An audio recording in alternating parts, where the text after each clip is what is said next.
Hello and welcome to another video in our ERG admissions series. I'm David Anthoff. I'm a faculty in the Energy and Resources group, and I run our admissions process here at ERG. A couple of years ago, I did a sequence of video interviews with all the core faculty in the Energy and Resources group, and I talked with them about their research interests, how they work with students, and just try to provide as much information for people that are interested in applying to ERG about what's happening here in our research environment. And since then, we actually hired another new professor, Paige Weber, and she just started this summer here in ERG. Welcome, Paige. Thanks. And so I thought it would make sense to do another video with her so that you also, that we can get all these interesting facts about her research and her plans for working with students out to you as well. So thank you for joining us here, Paige. I just jump right into the first question for you, and that is, can you tell us a bit about the type of research and the topics that you're working on? Sure, I'd be happy to. So as you said, I'm an environmental economist. The methods I use are in applied microeconomics, econometrics, and industrial organization. Industrial organization basically means I study market structure and how firms and industries make decisions. To me, the important part of those decisions is what they mean for environmental impacts. My research questions are all in the area of energy, equity, and policy. And the bulk of my research is trying to get at different angles of the question of what are the determinants and potential solutions to environmental inequality. That's a big question, so I have, different sort of sub areas of inquiry, all getting at that goal. One is looking at different policy inventions. So I study how environmental policies, whether their stated objective was to remove environmental inequality or not, how did those policies impact the distribution of pollution across people and space? Another area of inquiry is looking at industry trends. So how does industry trends, irrespective of policy, such as maybe the switch from coal to natural gas due to cheap natural gas coming online, how does that impact the distribution of pollution? And then another area that I use to get at this question is thinking about how people and polluting businesses decide where to locate. So your residential location determines a lot of the pollution that you're exposed based on where you live, your commute to work, and so on. And the location of polluting businesses impacts a lot of that pollution as well. So those are the four types of ways that I try to get at this question of environmental inequality. I also have some other research looking at emerging trends in the energy, in various energy industries. For example, I've looked at how Bitcoin impacts carbon emissions, as well as how renewable energy impacts electricity markets. Yeah, that is very interesting. I wanted to drill down a little bit on one aspect of this, and this is this sort of equity aspect to your work, because that is, I should maybe say, sort of within ERG, within the Energy and Resources group, equity and justice questions have, I think, featured prominently from the inception of the group in the late 70s. But that is, I think, fair to say, has not been the case in the traditional economics field. I think for a long time, environmental economists and economists more generally were primarily concerned with questions of efficiency and less of equity. And so I'm just curious how your work, how you've experienced a change maybe there, and how your work around equity questions within a traditional economics framework, how you've experienced that, and what you've seen the field also go through in the last couple of years. Yeah, so as you mentioned, the change in the economics community has definitely been a dramatic one. So when I started off when I was a grad student, I was interested in these same questions, equity and environmental questions. And when I would present topics in a seminar on slide one, as economists do, we like to interrupt early and often. People would literally ask, why do we care about equity? Why is that an objective to study? And now, fast forward to today, that's obviously not a question. There's a lot of research funding looking at these questions, and there's a lot of policy enthusiasm and support. Policymakers are now trying to include equity in environmental policies, and they want to know how. And now I think you're not going to see an environmental discussion without an equity component. So it's a really new landscape, which is exciting because the audience is there. People want to hear about your research. And the funding is there and the applied policy work is there too. So it's definitely an exciting time to be an economist studying these questions. Yeah. And there are all these questions out there that environmental economists have studied in the past, but sort of completely ignored equity questions, right? So for someone who is thinking right now about graduate school and who's passionate about these topics, there's probably really a good opportunity to not run into the problem of, oh, this has been done 15 times already. Definitely. Yeah. And I'll add, talking about, as you were talking, I was thinking, well, equity has been studied in other disciplines for longer than economists, thought, what are the economists add to that debate, right? Because that's a question too. And one of the ways that you might hear people summarize what economists do is they take what somebody else does and add prices. So that's also what we do in this setting too. And we hope that it can provide some usefulness. So, for example, we might want to think about the trade-offs of if I can go to a locality and improve the environmental quality for everybody, but the electricity and gas prices for certain income groups are now really, really high. Is that worth it? Did that improve equity or not? Or for example, if I improve a county's pollution, but the housing prices increase, and then certain income groups have to move out, was that the policy goal too? So again, in this question, we do add prices, but we hope that it's a useful tool for thinking about, for example, environmental gentrification channels and trade-offs. Yeah, that's sort of what economists really love, right? The discussion of trade-offs in pretty much any setting, and that fits well to this equity question. All right, I have another question about your research, and that is more on the methodological side of things. I think it's fair to say that, 20 or 30 years ago, most general economics and environmental economics was very applied theory heavy. So people would write down very elegant models of a problem and maybe care a little less about the actual data and what was happening on the ground and the relationship between that. And that has really changed. So I think for at least a decade, maybe even two, especially in environmental economics, but economics more broadly, there has been this enormous trend of empirical work. And I'm just curious where you see yourself and your work on that sort of spectrum between theoretical understanding of things and purely data-driven empirical approaches. Sure. I'll start by just mentioning that a lot of my work is in the energy sector, which is great because a lot of the industries are heavily regulated, which means there's a good amount of data just from the data that these industries have to submit to the federal or state governments. So plug for energy related research. I think I definitely enjoy the theoretical aspects of economic modeling. A lot of my work is data driven, so most of my work will include data at some point. And some of that, I'd say, falls in two camps. So in one area, you use the data to try to make causal arguments. So for example, I don't run randomized control trials, other economists might, but what I would want to do is look at the world and see if I can find some quasi-random variation in something that I can use with some clever econometrics to proxy for, some type of natural experiment.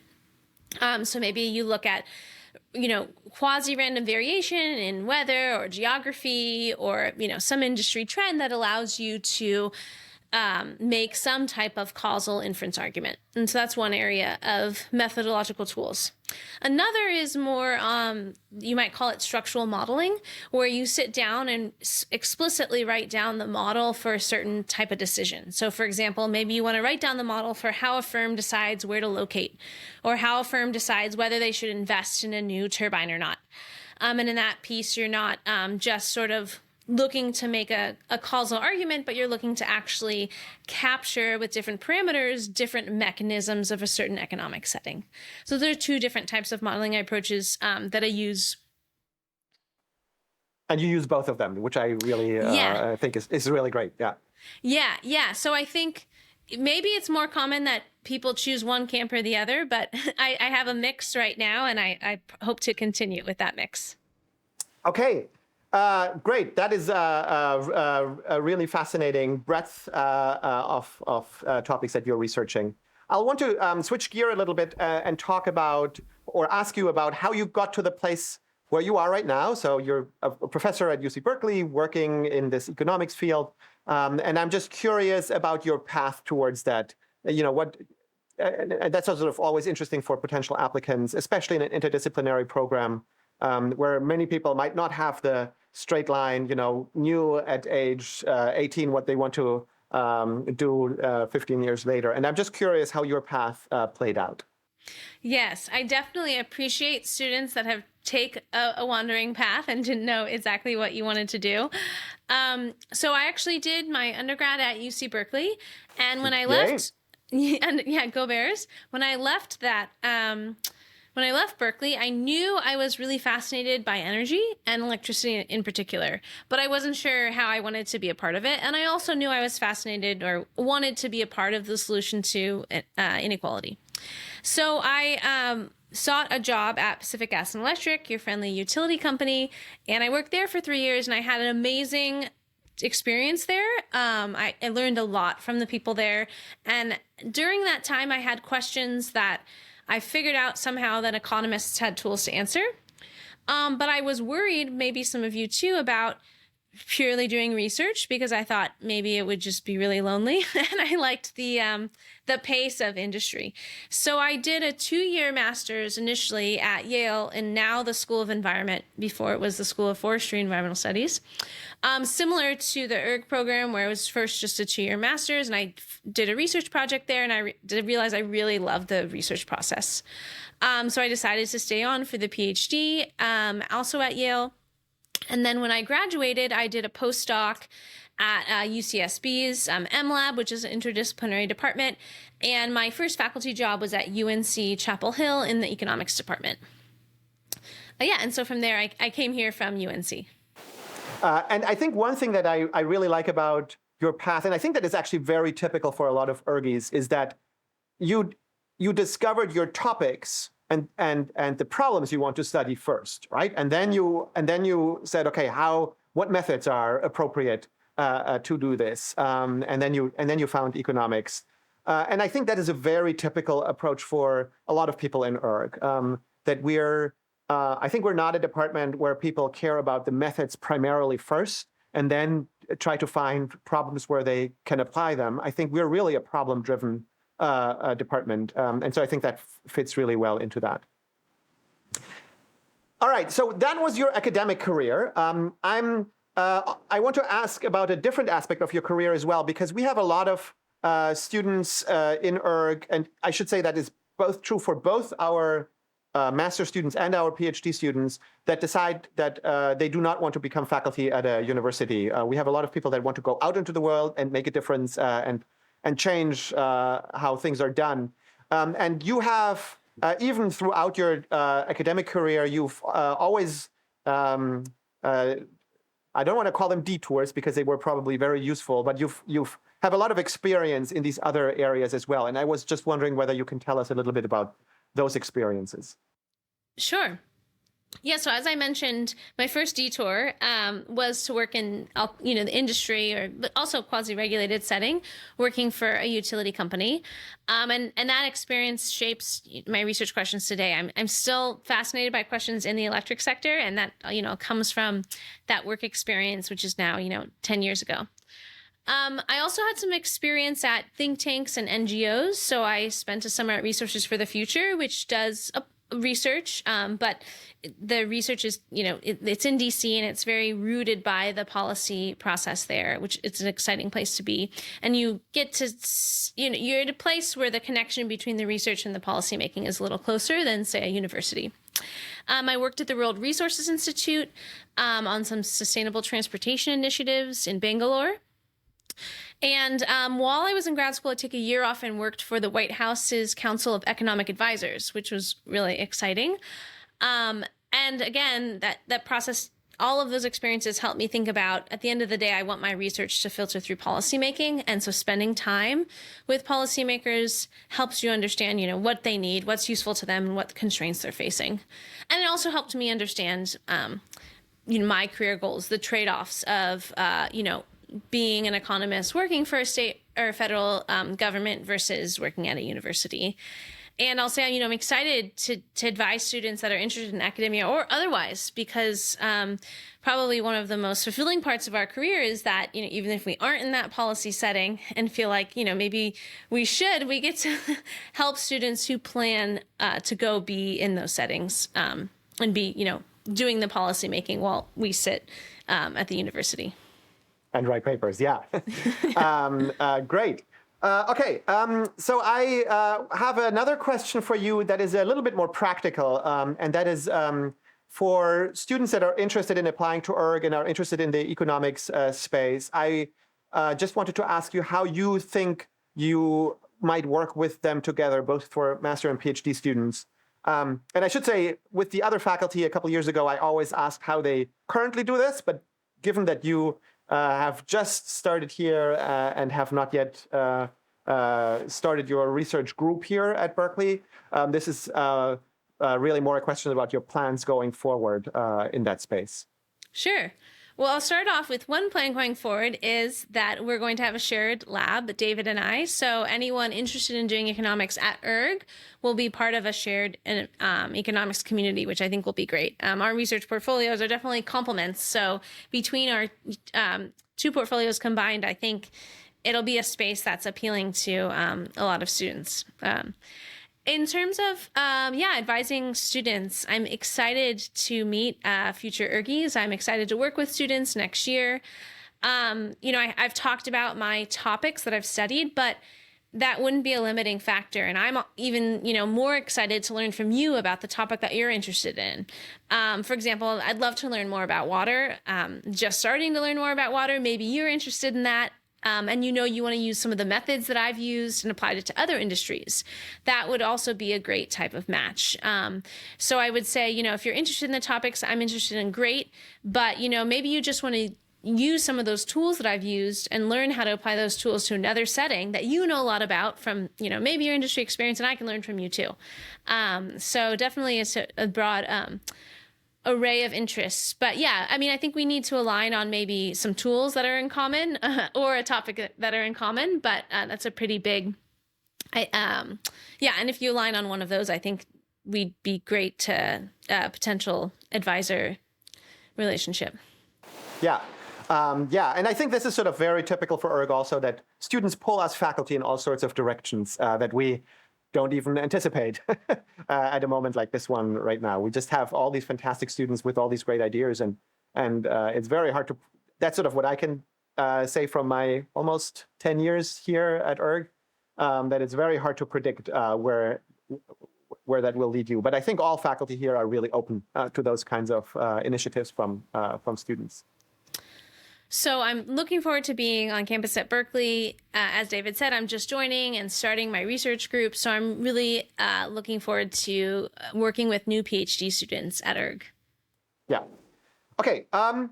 Then I think this almost brings us to the end. I have one last question for you. And it's almost a little bit unfair because you haven't spent that much time at ERG yet. But if there's one thing in ERG that excites you most and that you think potential applicants should know about, what would that be?